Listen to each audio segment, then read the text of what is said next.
Welcome back to the Talking Stocks podcast. It's what we do. Joe and Todd with you here. Todd, how are you? Happy Friday. Happy Friday to you. It's sunny outside. It's a nice day. Oh, it's beautiful outside. You just said before the beginning of the show that your screen is green, so it's all good. I have all green on my Fidelity terminal right now. It's a beautiful thing. Doesn't happen very often. Yeah, it's a nice way to end off the week. I always love it when my Fridays are up days. Yeah, it's been a brutal week, Joe. It's been like a tale of two tapes where you've had, the NASDAQ and the S&P, and we've seen actually that for a little bit because of the mid to late cycle rotation. But this week has been really pronounced where you had a lot of high growth 2020 winners and early 21 winners, the SPACs, pre-revenue names that really soared 100, 200, 300%, dropping like, granite slabs were attached to their feet, and the NASDAQ and the S&P kind of hanging tough. And I think, actually, why don't we just, if you want, Joe, we could just jump right in and start sharing some screens. Have at it. All right, so I'm going to pull up my screen right now. Let's take a look at where we are right now in the QQQ and kind of give that demonstration of where the tale of two tapes has been. You've got, the NASDAQ 100, as you can see over the course of the last week or so, it had, 2 weeks ago, broke the 21-day moving average, which is never a great thing, but the volume wasn't great. We had one day right here, a couple days after, we rebounded, tested that, bumped our head, Joe. Get a little bump of the noggin there on the 21 day, came right down, sliced through that 50-day moving average. Found a little bit of footing yesterday, and today we're, like you said, seeing some green. Now let's contrast that to the S&P 500, where you've seen, stable right along here. You also got that break of the 21 day. You never violated the 50-day, and you're trading a little bit back above the 21 day. Now, to take it one step further, Joe, let's take a look at some of these, high octane stocks that have been absolutely decimated. One of the low scoring stocks in our research, and, there's a number of these where I'm sure that some of our customers have walked away and been like, oh, I'm frustrated because your scores are so low. And there were times where I've looked at some of these scores too, Joe, in the last year and gone, why is that score so poorly? But scores are a good sidekick. They help keep you honest. And, you look at a stock like Skills, where it peaked at $46 in February. It got as low as $12.19 yesterday, Joe. $12.19. It's just been a bloodbath.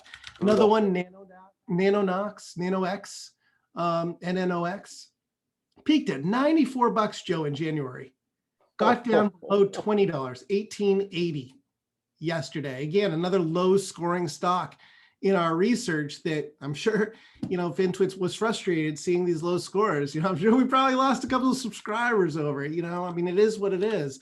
And then you look at something like GoodRx, and it's kind of like the same thing where you just, $60 in February and got all the way down to a low of $28 yesterday. So, and then, the list, Joe, it goes on and on and on.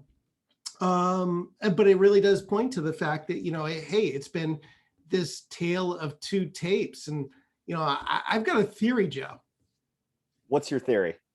All right. So a lot of these stocks made huge moves in 2020. And what is due on, May 17th or May 15th, Joe? Taxes. So you got a whole bunch of people who may have traded these things, made a lot of money, booked the gains, right? But then the market rolls over and now their tax bills due. Maybe they've gotten some margin calls. They don't have cash on the sidelines and they got to pay the bill. So what stocks are they selling? Maybe those high octane stocks. They're just getting forced at them, or they got to sell them because they got to make their tax bill. Right. I don't know if that's true, but it certainly would explain why those are the stocks that have been really, really walloped while the rest of the market has hung relatively tough. And so I don't know. I don't know where we go from here, but I will say that, Joe, if you look at, we had Jeffrey Hirsch on from Stock Traders Almanac a couple months ago, right? And, we had an awesome conversation. So listeners, go back and check out that podcast because it was really, really good, packed with nuggets. And one of the things that we looked at was the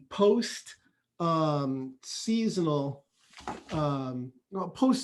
post-election seasonality, I guess presidential cycles. And I want to bring that up because if you look at, Joe, I don't know if people are going to be able to see this. Maybe I'll circle it a little bit, just make it a little bit easier. But you can see where I circled there, that's May. And you can see in the post-election years, that red line, Joe, Yep. sort of flattens out in May, mid-May kind of nosedives a little, and then re-exerts from there until, usually you get strength in the NASDAQ a little bit longer than you do in the S&P up through, the end of June before kind of that summer doldrums kicks in. So maybe, Joe, hope springs eternal, that you have this combination of post-election year seasonal kind of dip in May and then rally, coinciding with this year's tax bill being pushed back a month to middle of month. And those two things allow for a nice rally into the end of the month. So we'll see. That's kind of how I'm modeling it right now. Yeah, it'll be interesting to watch. I mean, we've said it a couple times over the past several weeks now that the tech is really still pretty much at the bottom of the barrel as far as scores go as a sector, right, Todd? So that'll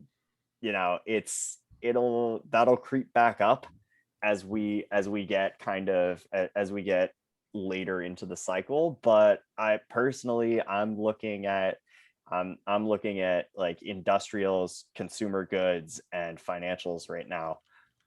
It's just a lot easier to find good picks, and there are plenty more high scoring stocks to choose from, right?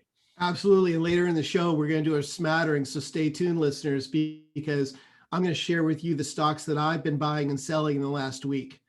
And I think that it's going to reinforce a little bit of what Joe's saying, and that the goal here may not be to try to bottom fish 2020 winners, but instead look for those names that have held up better, and that they could be the ones they're setting themselves up on a launch pad. And one of the things, Joe, I love to listen to different people's take on things and kind of digest it all together. And I was watching a great podcast on Investors Business Daily the other day, this morning actually, and one of the stats that was thrown out there, just sort of like really blew my mind, was that the average retreat, this goes back 50 years, this isn't just based on 2000 data or last 20 years. If you look at what they call rule book winners, the stocks that have made the biggest gains, the biggest jumps, whatever, made you the most money, when they gave it up, when they rolled over and sold off, the average decline, Joe, any guess? Oh, geez. average decline of the last leaders of the last big run. I'm gonna go with, and I'm gonna be so far off here, 15%. 72. 72% of their value lost. At least I was right about being far off, right? And that's on average. I mean, some of them do better, hold up better, and other ones get, walloped more, right? And okay, so now the next question is, what percentage of those past leaders that get walloped end up being the leaders of the next run up? Oh, it's got to be single digits. I'm going to be so far off again. I can't wait. I can't wait. Now you're going the other way on your, 12%, but still not far from average. Not far from. So, I mean, if there's anything that point drives home to me, it's that you got to be paying attention. You've always got to be refreshing your watch list. Don't get married to these, oh, that was a great stock. It was 150. It's going to go back to 150 again. It may never go back to 150 people. There's nothing written in stone that says a stock has to go back to what it previously was traded at. So, selfish plug for a link below for a free trial to the sector research, the industry rotation ranking research, and the fact that we're always giving out fresh ideas that people can add to their watch list. But I think that really drives home the point that, keep an open mind to new ideas. Don't get yourself, stuck looking in the rearview mirror at, hey, these were great stocks earlier and they're going to be great stocks again. May not happen. I think a lot of people fall into that trap. I have myself in the past, and yeah, it's definitely just having a new way of getting new ideas that you haven't seen before in front of you is really beneficial, and I've certainly benefited from it myself. All right, so let's pivot, and we're gonna do similarly to what we did last week. We're gonna do another one of these live earnings read throughs, and so we've selected two different stocks again. Todd, you have not read through either of these. Is that fair to say? Either of these shareholder letters? I'm stoked that we're doing this again this week. That was a lot of fun last week. Hopefully listeners liked it. If you want us to keep doing these things, drop a note in the comments, and that way we know, okay, this is what people want to hear. We'll continue to do it. But I thought it was a lot of fun. So yeah, I have not, Joe. I haven't looked at either of these press releases. I have no idea if these, I know nothing. Yeah. So we're going to look at Airbnb and we're going to look at Coinbase. So let me screen share here, and we'll start with Airbnb. How's that? Yeah, that's perfect. All right, bring it on. All right. So I did hear just a little bit about this. I obviously their numbers generally are still much below 2020 or pre-2020 levels, but their bookings up slightly, still not a lot, but I think the impression is they're going to dig themselves out of that hole pretty quickly. Personally, I'll believe it when I see it. They are still far from being profitable, as I think we all know. I'm looking at this list. One of the first things that jumps out to me, and listeners, we do post these to YouTube. If you want to follow along YouTube, when you get home, pull us up, Lyman Alpha Talking Stocks on YouTube, and you can follow along with what we're looking at on the screen. And, one of the things that jumps out to me here, Joe, is that they don't put revenue as the first line item. No. Yeah. They're putting it as nights and experience book at the top, followed by gross booking value, then revenue, and then of course last loss, right? So this is what we want you to focus on up here, this nights and experiences booked. And hey, you know what, Joe, though? I don't mind. Double digits, 13% year over year. I'm actually a little surprised it's not stronger. I mean, me too. You're gonna tell me that, okay, so year over year, well, it was the first quarter, so maybe you had some strength in the January, February before people really started to wake up to the COVID shutdown. So maybe what you'll see, Joe, is a huge acceleration in the Q2 numbers. Yeah. Because maybe I would think so, just because judging by what happened last year, like I remember like college spring break and just generally school vacations up until I feel like the end of March weren't really affected. Like I remember people were like still on vacation as everything was kind of shutting down. And so I think that if people had something booked at least up until like the end of March, probably, which would be the end of the first quarter, right, that it probably was not affected all that much. So yeah, I guess that makes a little bit more sense. Yeah, I think we'll see a huge year over year jump in bookings in Q2. Not to say that we'll see a huge year over year jump in this net loss turning into a profit or anything down here. I'm very skeptical of that myself. Well, let's dig into it some more here. Okay, so we had the nights and experience books were 64.4 million. That's up 13% year over year. The gross booking value. Okay, so how much of those nights booked, what's the value of that? That 10.3 billion, that's up 52% year over year, which is interesting to me. Maybe there's some slightly higher prices. Slightly higher prices, or it could be people going for longer periods of time. Or Because even upgrading because they've got a little extra money in their pockets and they're that's doing a true. Yeah. nicer. Yeah. A nice little stimulus check, or just, they've been working from home and haven't been incurring a lot of costs. Certainly possible. And then you see that revenue, Q1 2021 revenue was up 5% year over year to 887 million, up 3% on constant currency basis, which simply means that they're adjusting out any because they do, you can book Airbnbs anywhere in the world. So adjusting for currency was up 3% year over year, year if it was constant currency, and 5% year over year if you don't adjust for the currency impacts. So yeah, okay, so more people booking than they did last year, a significantly higher gross booking value. And then the revenue up slightly, but like you and I just talked about, the Q1 comparison maybe isn't nearly as weak as the Q2 comparison might be. And then that big, you've mentioned already, kind of hinted at it, that big net loss, 1.17 billion in the first quarter. Although it looks like 380 million of it was related to the repayment of debt, which is never a bad thing. 292 million non-cash mark-to-market adjustment for warrants, and 113 million expense related to lease no longer deemed necessary. So there are a lot of one-time items in that 1.2 billion loss. All right, what else we got here? If you scroll down. Sure.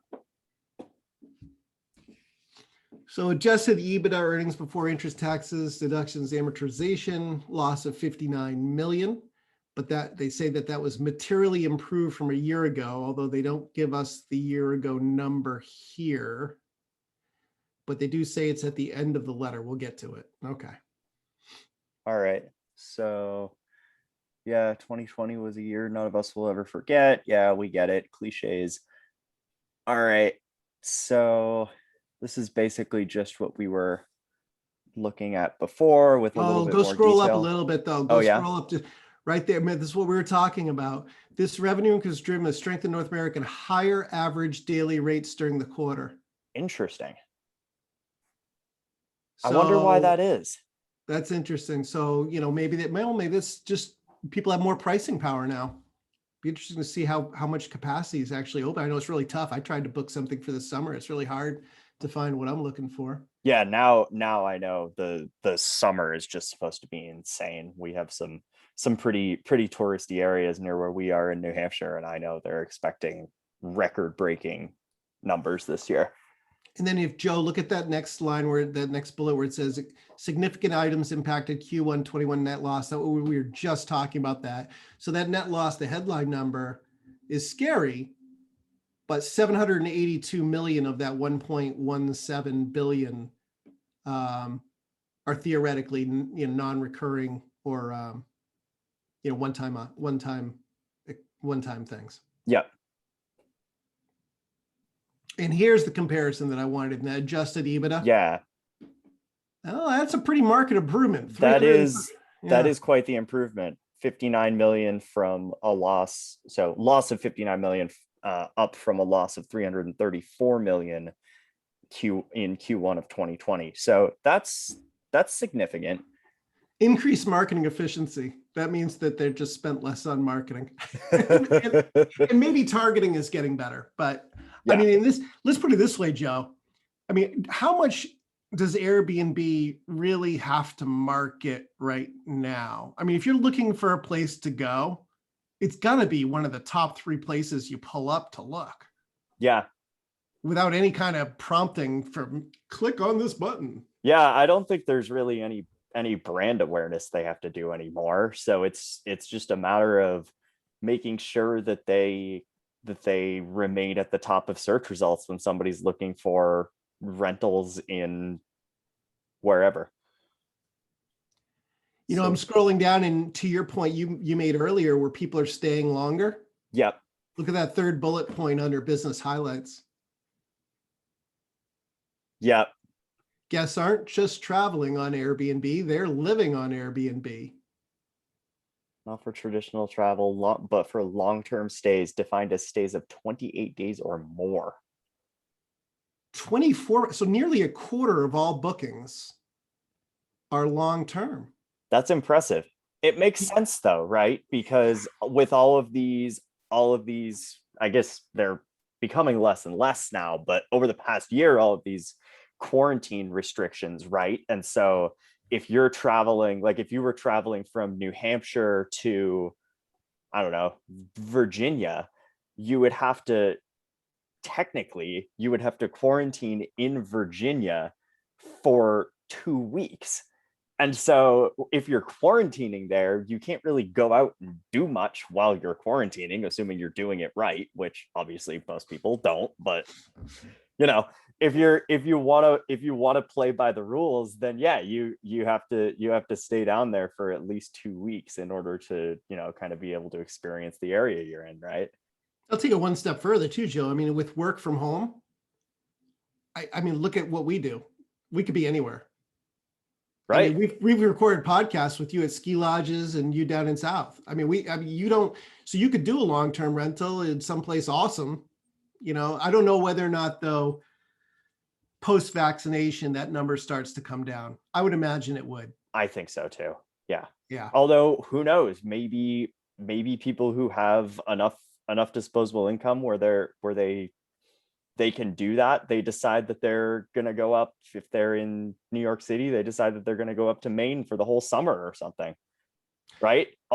If they can continue to work from home, the only thing they need is a steady internet connection. Yeah, true. And, I've talked to my wife about it and, we're like, I can work from anywhere.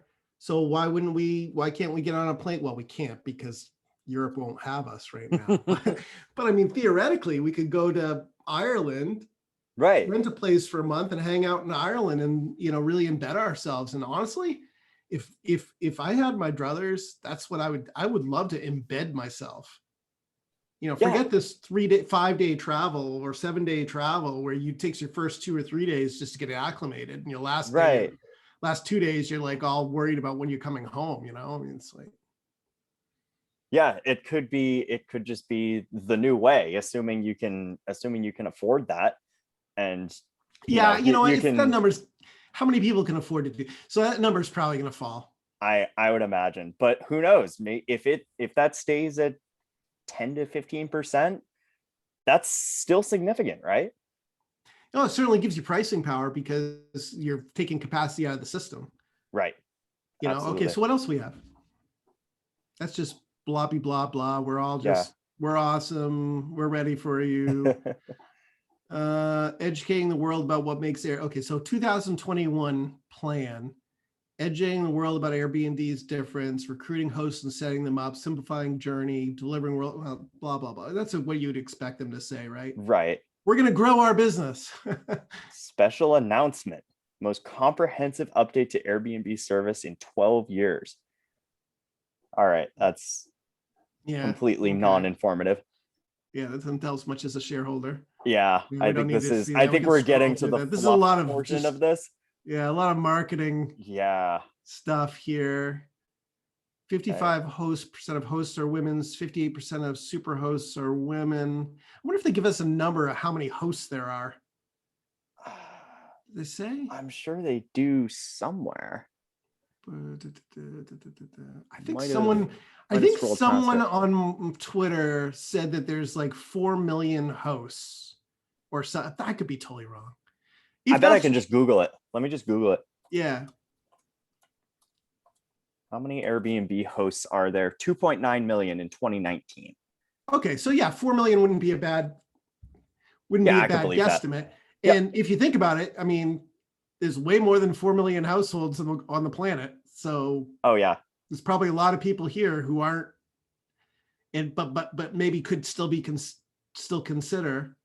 I mean, I live in a neighborhood where a lot of people's homes are either seasonal or they're, second homes, vacation homes, or even just straight up vacation rentals. And a lot of the time in fact, the house across the street from me, the lady only lives here 5 to 6 months out of the year, and the rest of the year she's in Florida.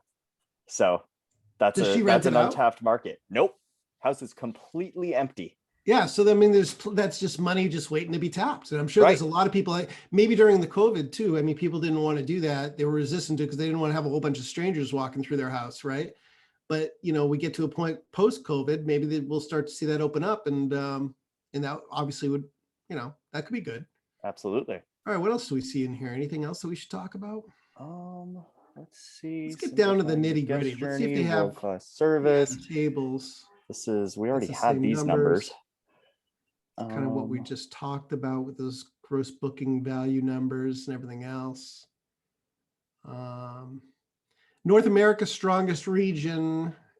Seems like that makes sense because we didn't really have lockdowns all that much. Yeah, and if you look at Europe and they're shouting out a couple different places and where pandemic is still raging and they're not nearly as far along in vaccination as we are. So that could remain a drag for a little while longer. And then what else do we see here? Domestic travel strong in Mexico and Brazil. Yeah, we know that the vaccination rates in even the developed countries in Asia is very, very slow. Yeah, India especially still got a huge problem. Oh yeah. And then if you keep going down, let's see if we can get to. Okay, so here we saw go. Those numbers. 1.1. And there's significant items we already talked about. Yep. So basically what they're just saying is, hey, okay, we're making headway. So Q1 of 2019. Oh, that's an interesting comparison. This chart right here, Joe, at the top. Yeah.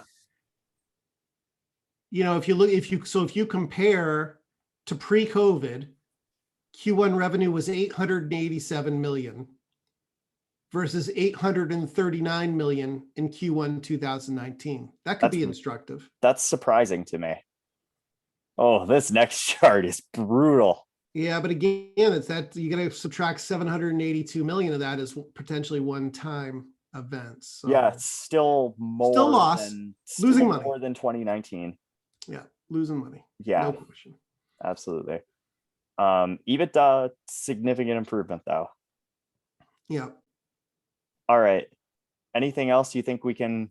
No, I think we can probably pivot. Let me just look at real quick. So the revenue of 887 million, that was a beat. Street was looking for 107. That beat the street by 172 million. And then probably not surprisingly, the EPS missed. Yep. Because again, you had all those one-time items, some of which weren't forecast and probably weren't built into analyst models. Right. All right. So beat on the top line, missed on the bottom line, and revenue is good, but losses, they still have some work to go before we can say they're profitable. All right. Yep. All right. Coinbase time. You ready? Yeah, let's take a look at Coinbase and see what we see. Let's do it. This should be a fun one. All right. This is a little hard to read here. We'll zoom in a little. All right. So again, listeners, what we're doing is pulling up just the press releases. We're going to the investor relations website of the companies, pulling up their press releases and just going through it. And again, we're just doing it for the first time. We're just looking through it to see what we see and see what jumps out at us. And one thing that jumps out to me there, Joe, is Coinbase's verified users. There's a lot jumping out here to me. 56 million verified users. That's up by 13 million additional users just quarter over quarter. In Q1 2020, 34 million. So 34 million to 56 million verified users. That's amazing. Look at monthly the transacting users, trading volume, everything here is just off the charts.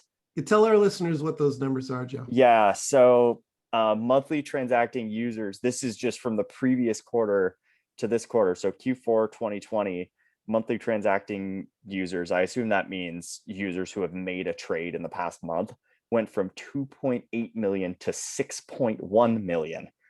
Trading volume in billions of dollars went from 89 to 335.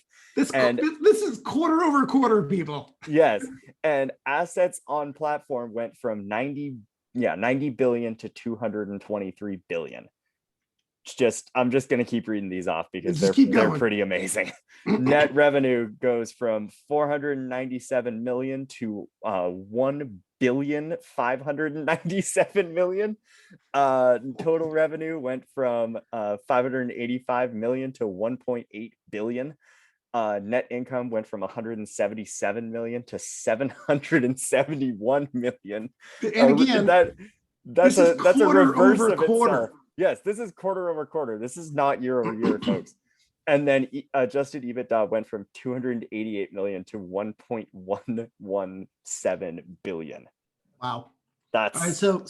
So more users, more transactions, more assets on the platform, lots more revenue, tons of leverage, operating leverage here. The net income jumped year over year, 32 million. My gosh. To 771 million. So there's not a lot of costs associated with each additional transaction on the part of Coinbase. Right. Is kind of the takeaway there. One of the things that I find really interesting is that the trading volume is over 100 billion higher than the assets on the platform, which is to say that the people who are these monthly transacting users are like really, really active. They're making several trades a month. Yeah, I also wonder too, though, Joe, if that's telling us that other people are using Coinbase for the transactions, but they have vaults that are custodying the assets somewhere else. That I don't know. Rather than holding it at Coinbase, you've got the trading volume, but you've got a number of people who have their own vaults and they're shifting those coins off of Coinbase. They're just using it as their broker to trade. So either way, interesting. Yeah. All right, we'll keep going down here. So, oh my gosh. Retail trading volume, or really both of them, but yeah, but I'm more interested in that institutional volume, Joe. Yeah. Because one of the big knocks on Coinbase has been, well, it's getting all of its revenue from, transaction fees on retail investors. What happens? See here, that's not true. It certainly seems like, right. Certainly seems like institutional is definitely becoming a bigger piece of the pie, at least by trading volume. Yeah, so it's for those of you who are listening, the institutional trading volume is about 2/3 of the overall trading volume. So that went from 57 billion in Q4 of 2020 to 215 billion in Q1 of 21. And retail trading volume went from 32 billion to 120 billion. Again, this is quarter over quarter. I just want to make that abundantly clear. Right. And it looks like, reading a little further here, it looks like 60% of all the volume was either Bitcoin or Ethereum. Remember, Coinbase does not trade Dogecoin yet. I did see some things on Twitter that would make me think that maybe they're considering it. I think the rumor was something like 4 to 6 weeks. I mean, Gemini, one of their big competitors that's not publicly traded yet, is allowing Dogecoin. What's interesting here, Joe, too, I mean, still we've got all this trading volume, and selling is trading volume too, right? But this week we did have a pretty sharp sell-off across the board in Bitcoin, Ethereum, Litecoin, Dogecoin, you name it, when Elon Musk, the Doge father, came out and said, you know what? I know we said a couple months ago we're going to start allowing you to pay for Teslas with Bitcoin, but we're not going to do that anymore because, we're afraid of how much, or we don't like how much energy is consumed in creating Bitcoin and validating transactions and all that jazz. So everything swooned. I mean, you had people just pressing the sell button left and right. The things were down 20, 30% in the span of a few hours. Then we did see, I mean, this is what you can't, is your conviction your own conviction, or is it borrowed conviction? Right. And, so you got a whole bunch of people who sold. And then sure enough, a day or two later, you got him coming out again saying, oh, by the way, we're working with Dogecoin developers to see if that could be a new transaction medium because it uses less energy. So it may just be that, this is the normal seesawing of it, but it will be interesting to see over time what happens with transaction volumes. I mean, if people lose a lot of money and they get wiped out in crypto, obviously transaction volumes is going to fall, right? And with it, revenue and all that profitability we saw. Right. Yeah. I don't know if this volume spike is sustainable. If we're looking at this at their Q4 report, I almost get the feeling that it's gonna look like a spike if we were to graph it out. But I mean, there are still experts across the board saying that Bitcoin's gonna get to 6 figures this summer, which obviously implies heavy volume. So I don't know at this point. I'm just kind of saying it's hard telling, not knowing. Exactly. I mean, you can't, it's almost like this is a true price discovery trade, right? It's whatever the trend happens to be. But you just, listeners, I do a crypto experiment. I did not sell anything at all this week on that news from Elon Musk. Okay, so just getting back here, I just want to have that little tangent there because you have to consider what trading volumes may look like going forward because that's how they make a lot of their money. Right. So, and look at the next chart, the next table they have there, assets on the platform. So that's a huge jump in institutional assets on the platform. Yeah. Yeah. And my assumption that any revenue off of that, though, is less for institutions than retailers per user. So it's less valuable to the bottom line, probably, but still, institutional dollars are more sticky than retail dollars historically for brokerages. So it's good to see that. Yeah. And then the next part of this chart just breaks down the percentage of assets on the platform. So overwhelmingly Bitcoin, as you'd expect, 62%, but that's actually down from 70% in Q4 of 2020. And then other crypto assets went from 13% in Q4 2020 to 21% in this quarter. It seems like it bounces around a lot. It does, yeah. 15, 18, 23, 13, 21, yeah. For those of you listening. Maybe it has to do with, whenever they release a new coin or whether or not the stock cryptos are running or not, or Bitcoin's running or not. Or... Yeah, and there have been some crypto fads too. Like Ripple was one that kind of came and went. There's this other one, Cardano coin, that I don't know if you've heard of that one. It's an interesting one that kind of comes and goes in a bit of a trend cycle, and some other ones too. Bitcoin Cash you could throw in there as well. So we'll just keep cruising down this shareholder letter.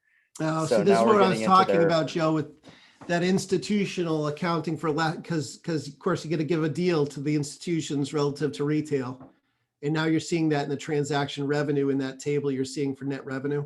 Yep.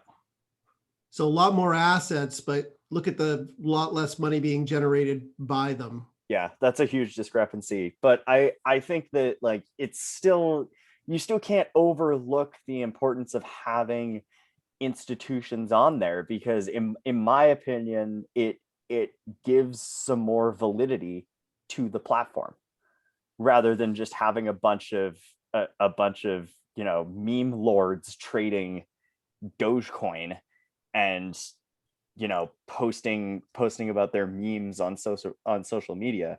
To actually have some financial institutions on the platform trading, holding, and not leaving, most importantly, it definitely it makes it more legitimate in my And opinion. Joe, I've seen a number of different companies of money managers are now saying, "Hey, I'm creating an LP, or we're investigating setting up an LP, version or for crypto." And so my assumption is that we were going to see more of that, not less of that. Yeah, I agree. And then, but it's also interesting too. I mean, the transaction revenue, again, we talked about that being a big knock, how reliant they are on the retail transaction volume. So I mean, think of their total revenue was what, 1.8, or what was it? So 1.8 billion for the first quarter, of which 1.45 billion of that was retail, right? Yeah. But then you say, okay, well, can they make money on other stuff? And my argument is probably yes. We haven't even seen. Yeah, so they have this subscription and services revenue, which was only 56 million in the most recent quarter. But look where it was a year ago. Yeah, it was at 7.1 million a year ago. So definitely seeing some pretty tremendous growth there, even though it's still a very small sliver. Yeah. Small sliver of their overall revenue pie. All right, Todd, I'm just going to keep scrolling through here. Stop me if something catches your eye. Yeah, just keep going. Yep. I think operating expenses be interesting. Q1, 813 million. Transaction expenses were largest. Yeah, 49 million percent of revenue, but they fell. Well, no, they have 15%. 15% of revenue went to transaction expenses, which really isn't that much. No, it's not. 12% went to technology and development. Only 7% went to sales and marketing, which is interesting. 8% to general administrative. I love seeing general and administrative fall as a percentage of revenue. And that plummeted 20% in Q4 of 2020, and now it's 8%. Just as an aside with any company, listeners, I don't care if sales and marketing stays constant or even increases alongside revenue, because you're going to make, you get out there and get the name out there to take advantage of the opportunity. But the general administrative, now you're talking about fixed expenses, kind of. It's the people who are doing the back office work within the organization, right? If you can grow that much at a much slower rate, then you've got tons of operating profit margin optionality, right? In my view. So going from 33% of revenue to 8% of revenue, a lot of that obviously being driven by the huge jump in revenue. That's, to me, that's still pretty good sign. I like Todd, that. what's your take on this technology and development, which I assume is their way of saying R&D? That expense is really going down quite a lot. Yeah, I think that, you have to invest obviously in innovation, but the amount that you invest in innovation, I mean, that's honestly, Joe, it's on a dollar terms amount. Look how much they spent. Yeah. So as $184 million. So listeners, really, as a raw number, it's gone from 90 million in Q4 to 184 million in Q1. But when I see that going from 18% of net revenue down to 12%, it's perfect. I like it, Joe. You like it? I like it. This is why makes me a little nervous. But they doubled their spending on innovation, technology and development. They doubled it. So, I mean, at some point, as you're growing very rapidly like this, you're going to see that happen. You can, so they basically, Joe, is the best of both worlds, in my view. They're still plowing tons of money, way more than they were a year ago, 47 million to 184 million, into making the infrastructure better. But because revenue has grown so much more dramatically, it's a smaller percent. So I personally, I don't have a problem with it. Pretty impressive too that they only have 1,700 full-time employees. Yeah. Yep. For a company at least of their market cap, that's pretty much unheard of. Yeah. Let me pull up now just to see how did those numbers compare Sure, I'll to what stop my people were share. looking for? And I'm just gonna go really quickly and look at Seeking Alpha. Interesting enough, on a gap, they missed on both. Wow. Not by a lot, kind of a rounding error on the top line, 1.8 billion versus they wanted 20 million more than that. The gap EPS was 305 per share. They say that was a miss of 23 cents. That's just, I'm just reading this off of Seeking Alpha, assuming this is right. But so yeah, I mean, expectations, Joe, maybe we're just really, really ratcheted high because it was no mystery that, you know, cryptos were something that was hot, that a lot of people were excited to be taking part in. Yeah, I think for all intents and purposes, it's safe to say that they met those expectations. I mean, yeah, technically they were a couple $1 million off, but in the grand scheme of things, I was pretty impressed with that report. And certainly, I mean, obviously I have Coinbase on a watch list, but it's gonna go on a close watch list starting next week. So it'll be interesting to see what it does. Well, I think, Joe, this might be a good time to swap to the smattering and me talk about some of my buys and sells, because I added to my Coinbase position this week, and like a dope, complete rookie mistake. Oh my God, how long have I been at this? I didn't realize when I bought on that they were reporting. Oh, that is a rookie right mistake, in front Todd. of the report, which is just such a dumb move. Didn't I just publish the short too? Why not to buy a stock before earnings? Right? Come on, Todd. I mean, complete rookie mistake. So it just goes to show you that we all make them, listeners, and it's okay. So why don't I pull up my screen? And like I said, I had already had a position in it. So I really just was averaging down on it. And you can see that we're down about 3% today. We had that, you know, crazy launch. We talked about that. We talked about it holding the 250 reference price last week, rallying back up and then trading down and then almost touching that 250 reference again. So that's why I added a little bit more there. Typically speaking, IPOs usually undercut, I think 80% within the first 9 months of trading. So you can be patient when it comes to IPOs. You know, another one that I completely bumbled and I added to this week was Bumble. BMBL. You know, you see how, you know, you traded down from the IPO launch. You broke that support. I was hoping it would hold it. And then you just nosedived. You're up 4% today. So my buy yesterday on that big steep drop, working out a little bit for me today, but I'm still underwater on that. And with IPOs, again, you can be patient. And these are all, for me, again, as a reminder, if you're a new listener, these are all very small. I own a lot of stocks. So, you know, these are all 1% or less positions right now that I'm Todd, talking about. how many stocks do you own these days approximately? Is it still over 100? Yeah. Yeah. 100 and, well, it's 128. I know, stupid amount. And then I cut back a bunch. And then I've started again on the weakness this week. I started to pick up some stuff on sale.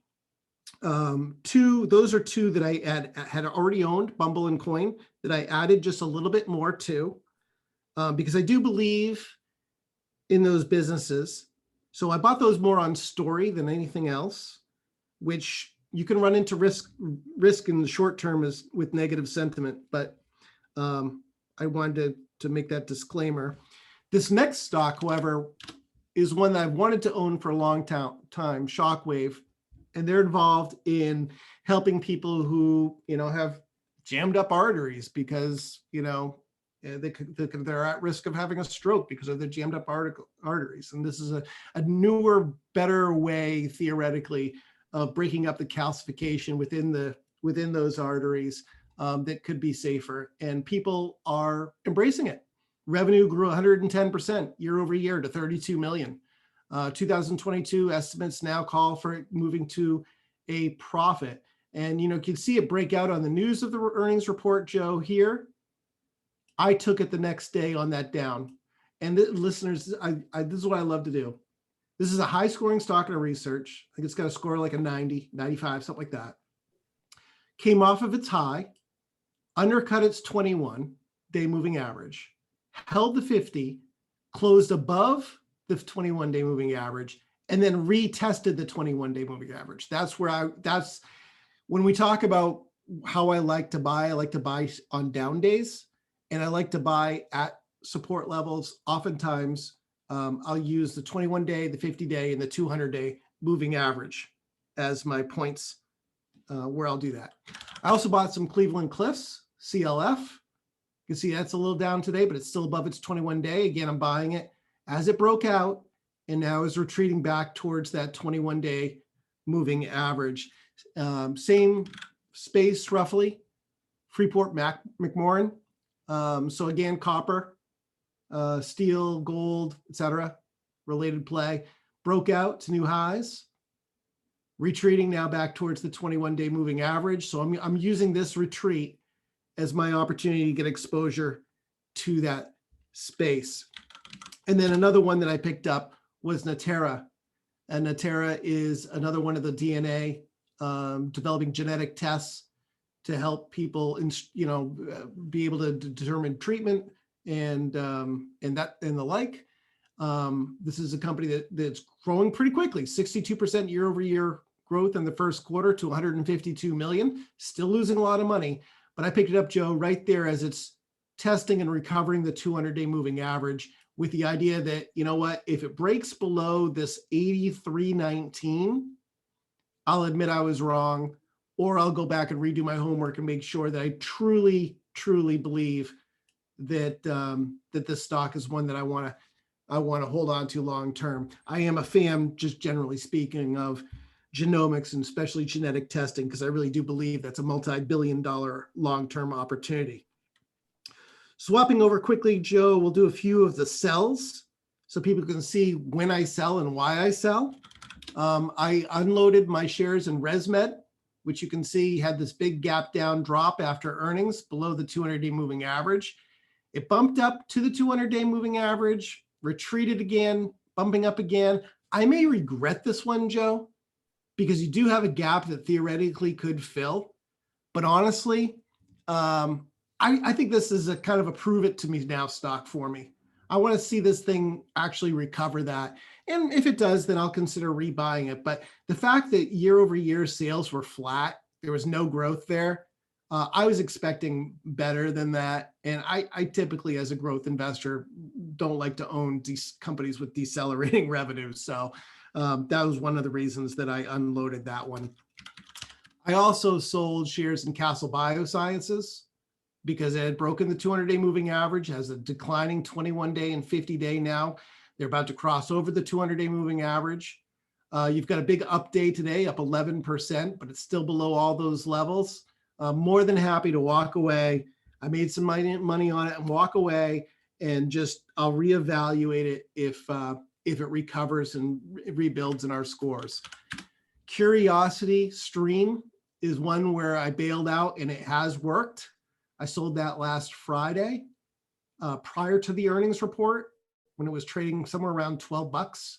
We're now at $9.23. Yesterday, we got down to $8.33. Again, rolling over 50-day, rolling over 21-day moving average. Both of them going to intersect the 200-day moving average. Again, stock's got to prove it to me from here for me to want to buy it back. Another sale was EXP World Holdings. This is part of that whole shift to digital real estate. Broke the 200-day moving average despite huge revenue growth. 21-day is now below the 200-day moving average, 50-day rolling down. I just don't want to be anywhere near it, Joe, right now while it tries to figure out where it's going. And then the last one I would just mention is Trade Desk, which I got lucky and sold here last Friday on this up bar. You can see here, I had bought this, Joe, in February and March, down around these areas, thinking it would hold the 200-day moving average. It broke the 200-day moving average. The volume in it was rising. It just was one of those situations where I looked at it and said, you know what? I'm going to use the next move up towards that which is now resistance, prior support, unload it. And sure enough, I dodged a bullet because the stock got clobbered down 25% after it reported earnings. So, I mean, that just gives investors a little bit of a inside baseball to my brain of some of the things I was looking at. So there were a couple IPO buys that I believe in the story that I averaged down on. I may regret it, but we'll see what happens. And then on the sell side, breaking below the 200-day moving average, I just don't like to own stocks that are broken like that. And oftentimes you'll get a little relief rally back up towards that resistance. You can use that to unwind, go flat, and then you can take it with a fresh set of eyes from there. There you go. I think that's a great way to wrap up for the week. As always, we appreciate your comments, both the supportive kind and the inquisitive kind. We love to hear from our viewers and listeners. And so if you have any questions you'd like us to address in future episodes, you know how to reach us. YouTube comments, at us on Twitter. We're happy to answer your questions. So I think we'll leave it there. Have a great weekend, everybody.